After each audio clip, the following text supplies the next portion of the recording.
Psalms chapter 5 verse 9. Psalms chapter 5 verse 9. For there is no truth in their mouth. Their inmost self is destruction. Their throat is an open grave. They flatter with their tongue. They అంటే ఇక్కడ ఎవరు? దుష్టత్వం చేసేవాళ్ళు, చెడుతనం చేసేవాళ్ళు, డాంబికులు, పాపము చేయువారు అని అర్థం అన్నమాట. వారి యొక్క నోటంట యథార్థత ఏమాత్రం లేదంట. వారి అంతరంగము నాశనకరమైన గుంట. ఇలాంటి వాళ్ళని మన సొసైటీలో చూస్తూనే ఉంటాం కదా ప్రియమైన వాళ్ళారా. చాలామంది నోట్లో అసలు ఒక నిజం అనేది రాదు. కొంతమందికి అయితే వారి నోట యథార్థత లేదు. వారి అంతరంగము నాశనకరమైన గుంట.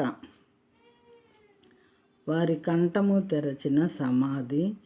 వారు నాలుకతో ఇచ్చకములాడుదురు.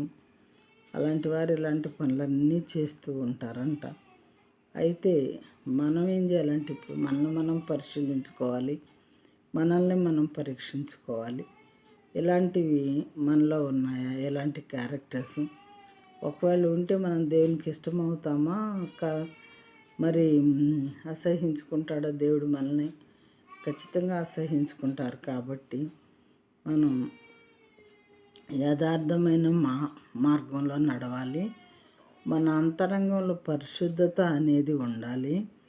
మనం నోరు తెరిస్తే మంచి మాటలు, పరిశుద్ధమైన మాటలు, ప్రేమను తెలియజేసే మాటలు, అంటే ప్రేమగా మాట్లాడేటటువంటి కన్వర్జేషన్ మన నోట్లో నుంచి రావాలి. ప్రియమైన